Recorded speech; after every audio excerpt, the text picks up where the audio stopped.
Hay unos pocos de coches ahí, ¿eh? Martes 1 de enero del 2019. Aquí están a trabajar por la mañana. Las 12 menos algo. Polígono a Granxa por línea, la recta 11:54. Estoy en la sombra de la columna de humo ese, de vapor.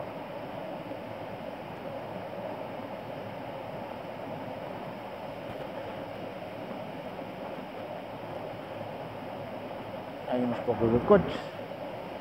El festivo están a currar ahí. Y hay varios coches también. Hace de filtro la columna de humo.